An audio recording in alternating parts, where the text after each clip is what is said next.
Good morning friends, welcome to my YouTube channel advocate Amit Kumar Gupta. अपने income tax के cases की series में आज जो केस मैं आप लोगों के सामने डिस्कस करूंगा उस केस का नाम है assistant commissioner of income tax versus KB developers. Friends, ये case 95 ITR tribunal page number 176 पे रिपोर्ट हुआ, कोलकाता आईटीएटी ने डिसाइड किया और ये केस 22 अप्रैल 2021 को डिसाइड किया गया। फ्रेंड्स, केस को शुरू करने से पहले मैं आपसे ये अपील करता हूं कि यदि आपने मेरा चैनल अभी तक सब्सक्राइब नहीं किया है तो आप इसको सब्सक्राइब करें ताकि आपको टाइमली नोटिफिकेशंस जो है वो मेरे कमिंग वीडियोस का मिलता रहे। फ्रेंड्स, इस केस के जो फैक्ट्स हैं वो बहुत इंटरेस्टिंग फैक्ट्स हैं। इस केस के अंदर एसएससी जो है को एक बिल्डर है, उसका रियल एस्टेट का बिजनेस है। जो एसएससी फर्म है वो एक पार्टनरशिप फर्म है जिसके अंदर काफ़ी सारे पार्टनर्स हैं। एसएससी फर्म ने कुछ पार्टनर्स को इंट्रोड्यूस किया ताकि वो कुछ पैसा ला पाएं और ये अपना फर्दर एक्सपेंशन कर सकें। एसएससी फर्म ने एक लैंड खरीदने के लिए किसी को एडवांस दिया 9 करोड़ रुपए के करीब, और जब वो उसकी पेमेंट पूरी नहीं कर पाए तो वो पैसा जिसको दिया था उसने फॉरफिट कर लिया। आर्बिट्रेशन की क्लॉज थी एग्रीमेंट के अंदर, एग्रीमेंट टू सेल के अंदर।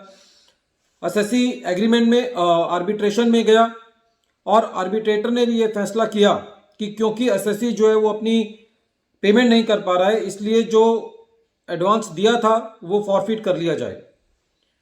एसएससी ने इस फॉरफीचर को अपनी प्रॉफिट एंड लॉस अकाउंट के अंदर बिजनेस एक्सपेंडिचर क्लेम किया। इसके अलावा एसएससी ने 17 लाख के करीब कमीशन एक्सपेंसेस बुक किए थे, जिसको असेसिंग ऑफिसर साहब ने ये कहा कि ये एक्सपेंसेस जो है वो बोगस हैं, एक्चुअल में कोई कमीशन नहीं दिया गया है और ये पैसा जो है वो एसएससी के पास दोबारा घूम करके वापसी आ गया है। ये खर्चा भी डिसअलाउ किया गया। एक और तीसरा छोटा सा जो पॉइंट था वो ये पॉइंट था कि इस केस के अंदर जो एसएससी था उसमें उसके अंदर काफ़ी सारे पार्टनर्स थे। कोई जब वो पार्टनर्स आए थे तो उन्होंने अपनी कोई प्रॉपर्टी फर्म के अंदर इंट्रोड्यूस की थी और जब वो रिटायर हुए तो उनको वो प्रॉपर्टी दे दी गई। तो जो पार्टनरशिप फर्म थी उसने जब ये प्रॉपर्टी वापसी गई थी पार्टनर्स को तो उस प्रॉपर्टी पर लॉन्ग टर्म कैपिटल गेन जो है वो सेक्शन 45 सबसेक्शन 3 के 45 सबसेक्शन 4 के अंदर दे दिया था। जो पार्टनरशिप फर्म थी उसने ये कहा कि ये कैपिटल गेन है, लॉन्ग टर्म कैपिटल गेन है, और असेसिंग ऑफिसर साहब ये कह रहे थे कि ये बिजनेस इनकम है। तो इस केस में 3 इशू इन्वॉल्व थे। जो पहला था, एक तो बयाना फॉर फीचर को था जो कि एसएससी जो है वो बिजनेस इनकम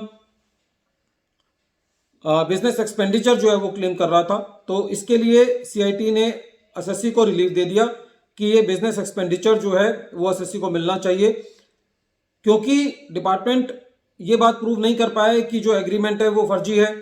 डिपार्टमेंट का ये कहना था कि ये जो बयाना फॉरफिट किया गया है ये बेसिकली प्रॉफिट्स को कम करने के लिए किया गया है। तो सीआईटी अपील ने ये कहा कि जो आर्बिट्रेटर का फैसला भी रिकॉर्ड पे लगा हुआ है और एसएससी को ये बिजनेस एक्सपेंडिचर मिलना चाहिए, क्योंकि एसएससी जो है वो एक रियल एस्टेट का बिजनेस कर रहा है। ईओ जो है वो ये प्रूव नहीं कर पाया है कि ये एग्रीमेंट फेक है, बोगस है और एसएससी को कैश वापसी मिला है। इसी तरीके से जो कमीशन एक्सपेंसेस बुक किए थे एसएससी ने, उसके ऊपर भी सीआईटी अपील ने ये कहा कि जो कमीशन दिया गया है, जिनको कमीशन दिया गया है उन्होंने अपनी इनकम टैक्स रिटर्न में ले लिया है, जो कि इस बात का प्रूव है कि एसएससी ने ये कमीशन एक्सपेंसेस एक्चुअल में दिया है, चेक से पेमेंट हुई है। और डिपार्टमेंट यहां पे भी ये प्रूव नहीं कर पाया है कि एसएससी ने कमीशन दिया, चेक दिए और एसएससी को कैश वापसी मिला। तो इन दोनों केसेस पर जो सीआईटी अपील थे उन्होंने एसएससी को रिलीफ दिया। अब बाकी जो तीसरा मैटर था जिसके अंदर एसएससी जो है वो ये बात कह रहा था कि साहब ये मेरा लॉन्ग टर्म कैपिटल गेन है और डिपार्टमेंट ये कह रहा था कि ये बिजनेस इनकम है। तो इस पर सीआईटी अपील साहब ने ये कहा कि ये लॉन्ग टर्म कैपिटल गेन है और इस पे भी एसएससी को रिलीफ दे दिया।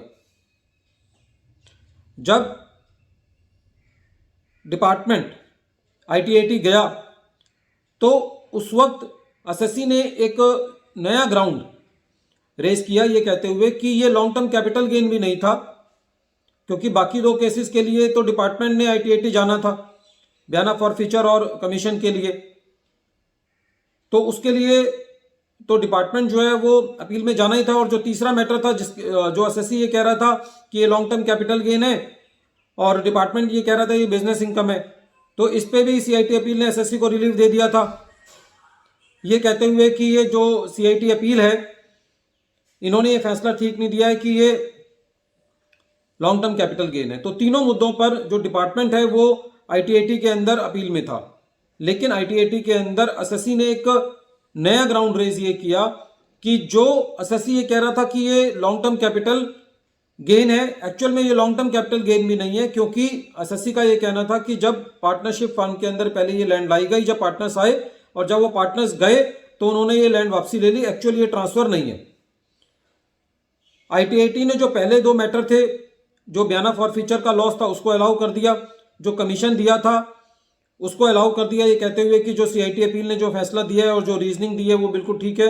लेकिन जो तीसरा मैटर था एडिशनल ग्राउंड का, उसको एडमिट नहीं किया और ये उस मैटर के लिए जो मैटर है वो ए को रिवर्ट बैक कर दिया कि आप देखें कि एक्चुअल में क्या पोजीशन थी, कि किस तरीके से लैंड जो है वो पार्टनरशिप फर्म के अंदर आई और बाद में जब ये पार्टनर्स रिटायर हुए हैं तो उनको ये लैंड कैसे दी गई है। तो एसएससी का ये एडिशनल ग्राउंड नहीं माना और उस मैटर के लिए, उस पर्टिकुलर मैटर के लिए इसको मैटर को रिवर्ट बैक कर दिया, क्योंकि ITAT का ये कहना था कि इस मैटर पे डेलिब्रेशन नहीं हुआ है।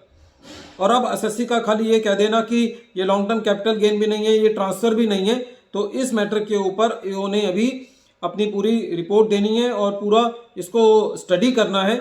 और ईओ जो है वही सही अथॉरिटी है जो कि इस मैटर पे अपनी पूरी डेलिब्रेशन करेगा और उस मैटर को देखेगा। तो उस मैटर के लिए ITAT ने वो मैटर रिवर्ट बैक कर दिया। Friends, this case is very important in dealing with those cases in which the commission are disallowed just for the congestion and surmises, and this matter is very important in dealing those cases also in which the department disallowed the expenditure under section 37 subsection 1 without reasons.